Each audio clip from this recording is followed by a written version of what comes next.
Welcome back, my friends. Today's story is The Pale Man. The protagonist meets a pale man who reveals he is the Harbinger of Death. The protagonist asks the pale man if it's really true that he has to take the souls of the young to survive. The pale man hesitates for a moment, then tells him that even though that is true, that he can take the souls of anyone if he feels there's a need for it. He then says that for the moment, he is actually visiting for another reason. He explains to the protagonist that they must leave the village immediately or possibly face a grim fate from a horrible evil. He offers to help them escape, but in return for their soul once they are safe. They agree and embark on a dangerous journey through the wasteland. The pale man leads them through terrifying landscapes and finally leaves them in a deserted town, vanishing into thin air after promising to come back for their souls. The sun was setting behind the horizon, painting the sky with vibrant hues of orange and pink as the protagonist stood shivering in the doorway of the dilapidated wooden shack he had called home for years. He turned his attention away from the window, focusing on the old man sitting in front of him.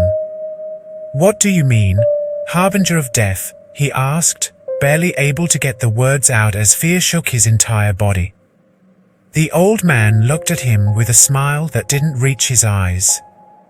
"I bring what I was sent for," the pale man said, "a message for those who have seen too much."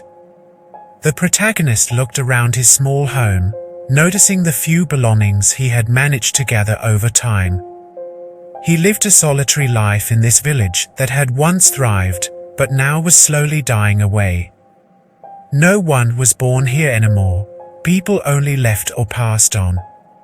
It was said that the village was cursed, and he could feel it in his bones every night as the wind howled through the empty streets. "How do you know about this place?" he asked, trying to find a reason for hope, but there was none. "I've seen many villages like yours," the old man said, "and I can help you escape." He looked at the protagonist with sorrowful eyes that seemed to weigh heavier than his wrinkled face. "But what do you want in return?" The old man smiled again. "A promise of your soul once you are safe." The protagonist thought about it for a moment, and then nodded. It was better than dying here alone, or with the whole village. The old man stood up slowly, showing his age through every movement. "Let's go," he said, as they walked out into the night. The moon had risen when they left the village, but it did little to light their path. It was a full moon, giving them some hope of finding their way through the rocky terrain. The old man seemed to know where they were going, leading them away from the village and down a long-forgotten road that wound between hills.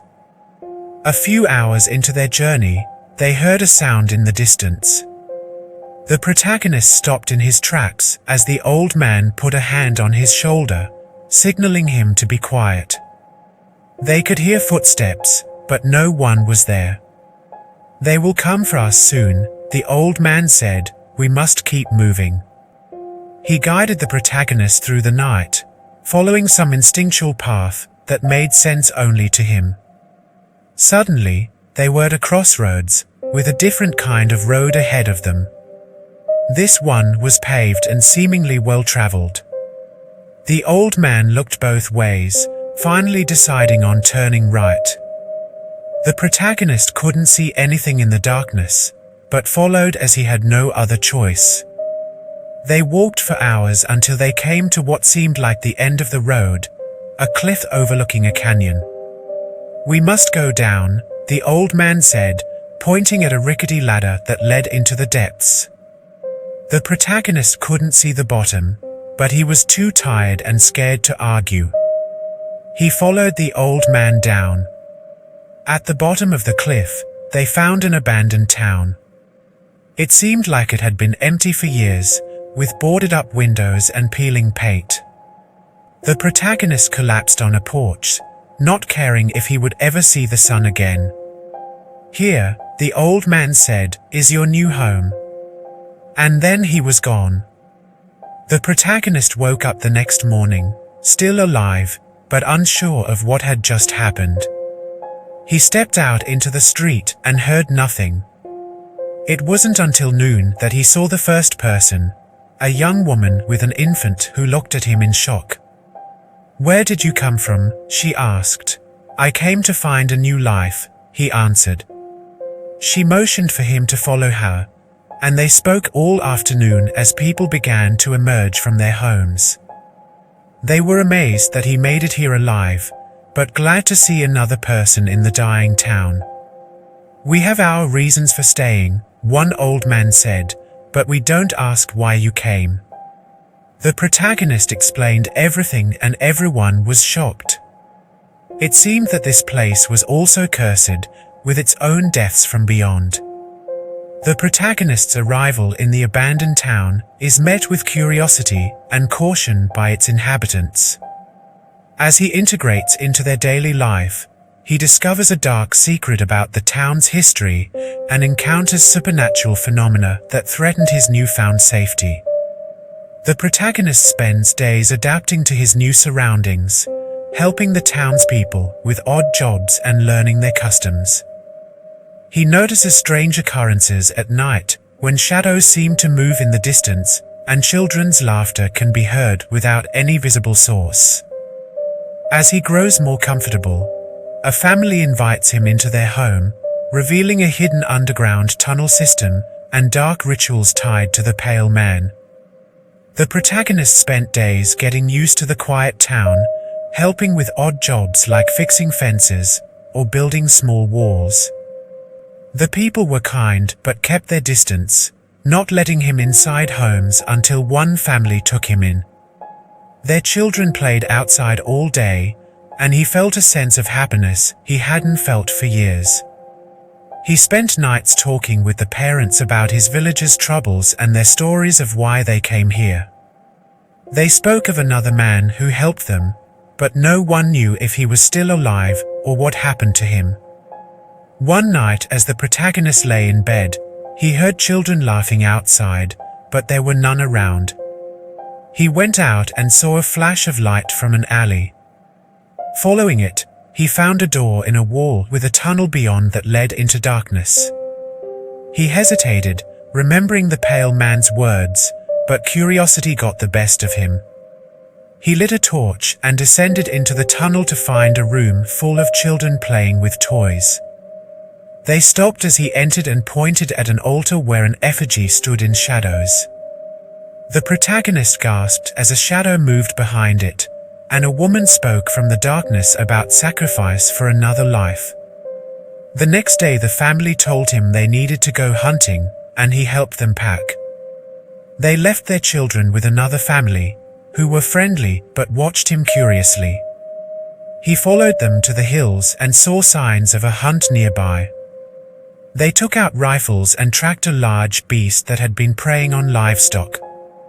The protagonist joined them as they stalked it, and the creature moved away from them, almost knowing their intent. They finally shot it down, and its blood put out a glow as it seeped into the earth. After they returned, the family invited him into their home, but he heard sounds from below. Going to investigate, he saw a secret door behind a bookshelf leading into the tunnel and the children's laughter again.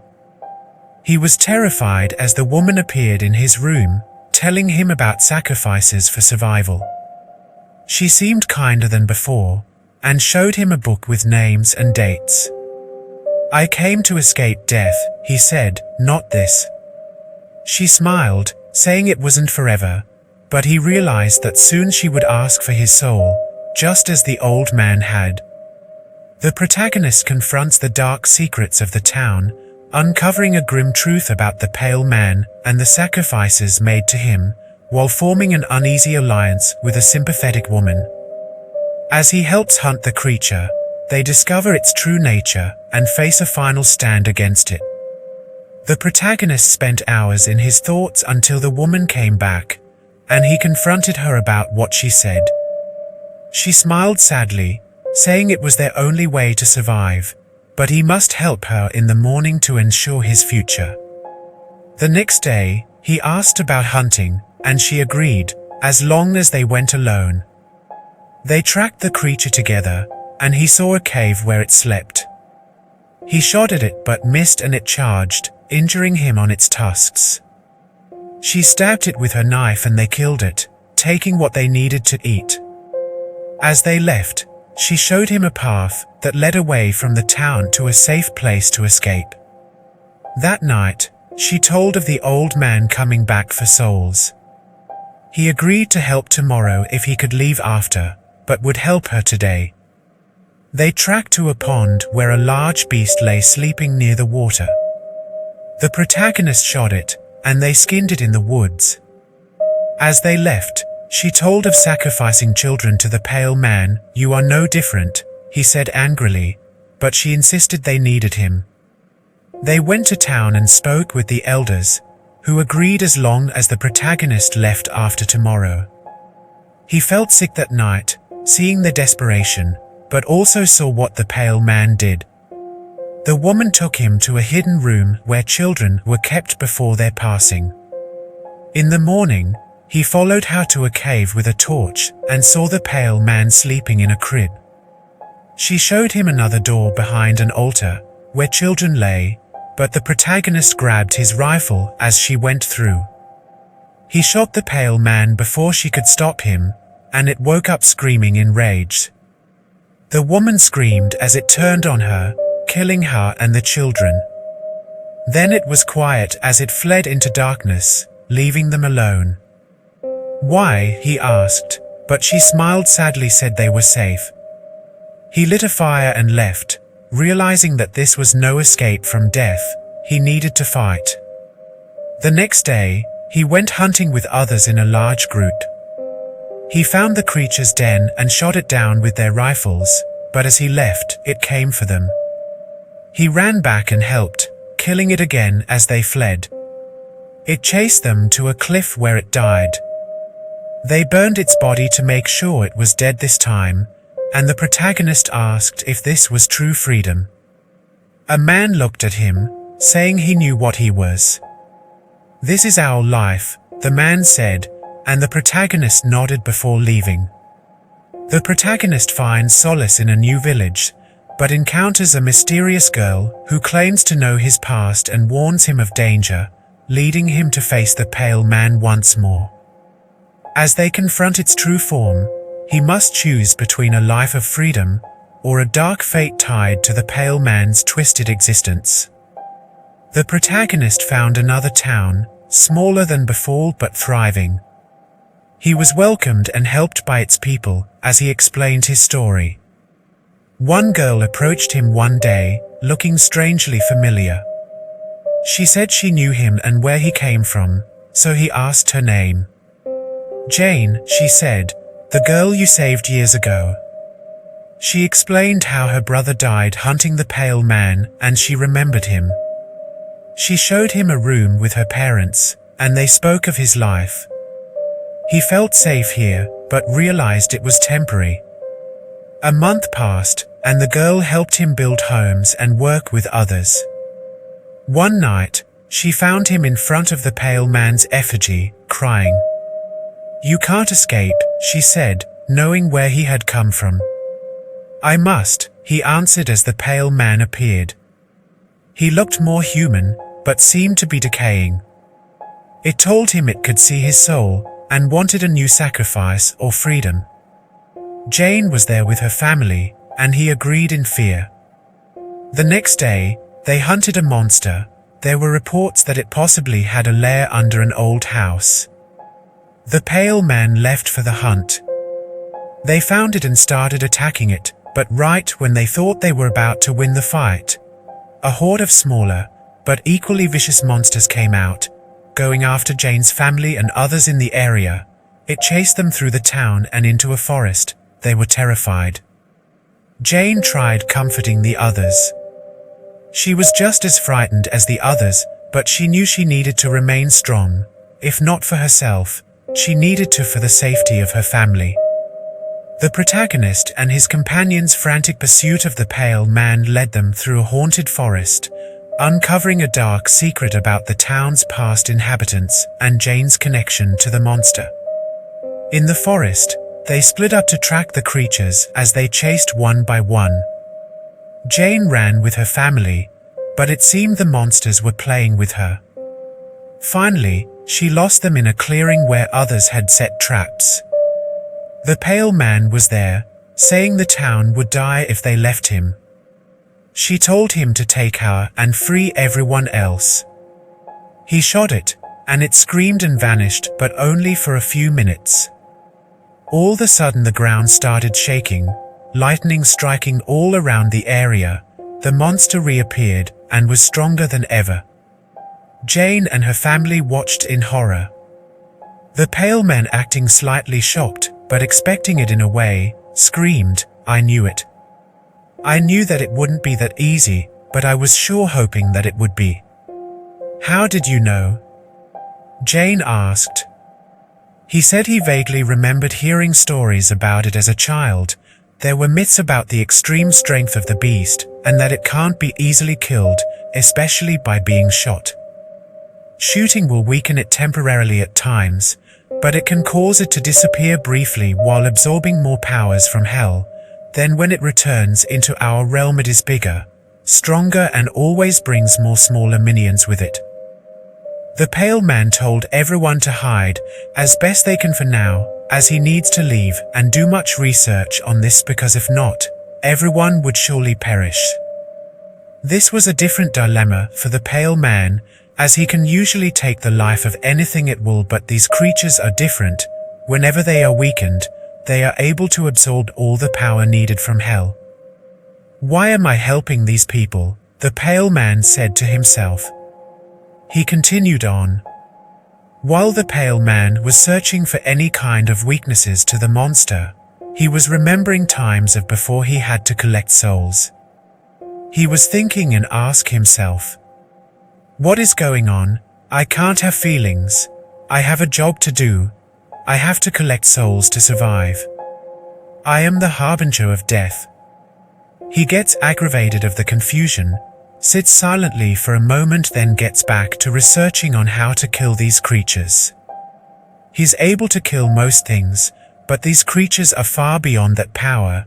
They survive and get mass amounts of power from hell when they call upon it. He has got to find a way, then get back to the village and help Jane and the others. While searching through tablets of the ancients, the pale man finally found a way to possibly destroy the creatures, but it will take the help of the protagonist, Jane, and the others. The pale man returned to meet with Jane. She feared he was there to take all their souls, but he assured her that at least for the time being he was there to help with the dilemma of defeating the horrendously powerful creatures, so for the time being they will all work together. Jane, the protagonist, and all the others had a meeting and agreed to work along with the pale man in defeating the creatures. The pale man revealed his plan to defeat the monsters and gain their freedom, but at a grave cost. He explained that they must form an army and use fire to lure the beasts into traps, then ambush them with torches and an ancient type of fire arrows. Jane rounded up quite a few others from nearby villages and also volunteered her family, who were skilled archers, to help in the fight. They all agreed as they knew it was their only chance for survival. As dawn came, the pale man led the villagers in a long march towards an abandoned house rumored to be the source of the monsters. They set traps and prepared their ambush while he went in to find the pale man's effigy. He found it empty, but heard whispers. The pale man was back and told him they needed his help, for without a sacrifice, they would die soon. The protagonist agreed as an archer shot beside him, alerting the horde below. They ran to their ambush as the pale man led the beasts into a barrage of torches and powerful arrows. Burning and chaos ensued. It was a fierce battle. Jane's family fought bravely. The pale man was chanting some kind of spells while the creatures were being bombarded with the ancient arrows. The creatures were starting to weaken. All of a sudden they heard a scream from a young villager. Jane ran to him. The villager was dying. The pale man smirked at him before a larger monster took his soul. "You can escape if you help me," it said. He agreed and they fought together, killing the monsters. They finally destroyed all the monsters. They were all excited, but still in fear of losing their souls. The pale man working alongside the humans started feeling slightly different about them. Being who he is, it was a difficult choice for him. He had never second-guessed himself before. He went to the protagonist, Jane, and the kids. He was about to take their souls, but smiled and said, "For now, you all will live another day. Maybe I'll come back someday, maybe not." And just like that, he walked away, then vanished. Jane, the protagonist, the villagers and Jane's kids all celebrated that night. Things started getting better for them all, but Jane and the protagonist knew that one day, when they are least expecting it, the pale man may return, but until then all is back to normal. I hope you all have enjoyed this story. If so, and would like to hear more like this, please like and subscribe. Leave a comment if you'd like. Until next time. It's been great. See you soon.